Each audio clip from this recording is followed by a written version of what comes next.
قال رسول اللہ صلی اللہ علیہ وسلم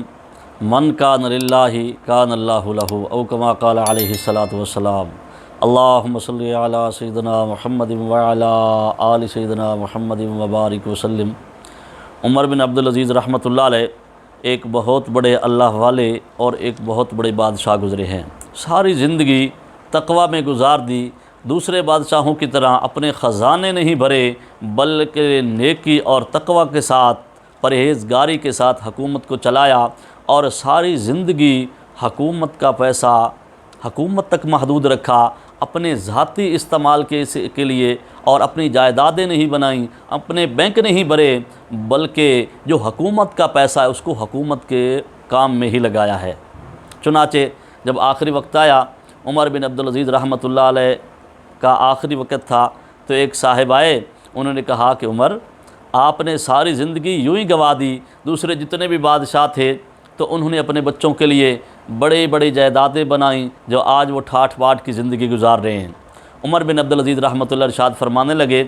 لیٹے ہوئے تھے، اٹھ کے بیٹھ کے فرمایا، سنو، میں نے ان کو نیکی اور تقوی اور پرہیزگاری سکھائی ہے، اور میرے پروردگار کا فیصلہ یہ ہے وَهُوَ يَتَوَلَّى الصَّالِحِينَ، جو نیک ہوتا ہے میرا پروردگار اس کی سرپرستی فرماتا ہے۔ اگر یہ بدکار ہو گئے تو میں ان کا تعاون نہیں کر سکتا۔ پیچھے لیٹے اور ان کو موت آ گئی۔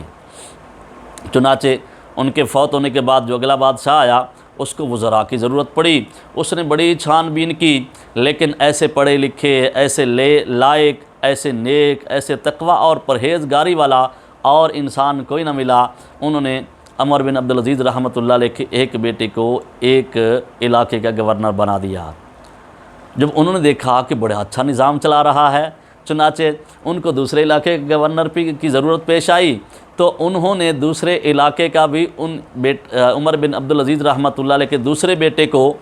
دوسرے علاقے کا گورنر بنا دیا۔ یوں عمر عبدالعزیز رحمۃ اللہ کے 11 بیٹے تھے، ایک ایک کر کے اللہ نے ایسی رحمت فرمائی کہ ان کے 11 بیٹے ایک ہی وقت میں ایک ایک کر کے 11 صوبوں کے گورنر بن گئے۔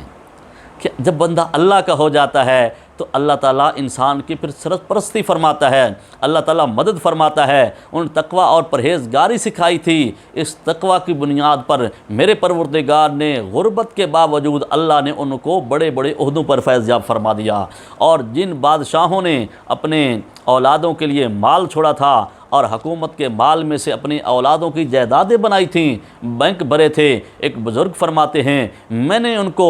مسجد کے دروازے پہ بھیک مانگتے ہوئے دیکھا، اور جنہوں نے نیکی اور تقوی اور پرہیزگاری کی زندگی گزاری وہ بے شک غربت میں تھے، لیکن اللہ نے ان کو بہت زیادہ مال عطا فرما دیا۔ وآخر دعوانا ان الحمد للہ رب العالمین۔